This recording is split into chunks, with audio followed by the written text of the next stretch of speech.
pertama sekali tak lain tak bukan saya memang akan cadangkan beberapa produk lah, tapi kita tengok dulu fasa. Okay, macam orang lelaki, dia isu dia kekurangan kalsium dia lewat usia sikit lah. Bila dia masuk fasa andropause, dia semakin itulah tulang-tulang ni kan, sebab proses aging dia bermula 40-an.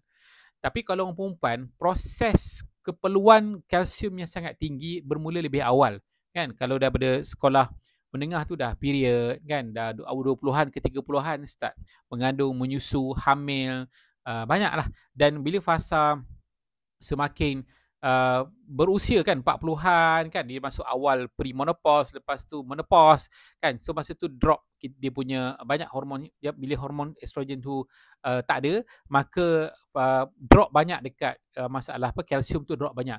So jadi kesan daripada tu, orang perempuan ni dia banyak yang jatuh patah, senang patah kan, patah. So lelaki pun samalah, dia makin berusia, maka dia akan start ada sakit tubuh, dia akan start sakit tulang, okay? Jadi isu penuaan. Jadi persoalannya ialah, okay,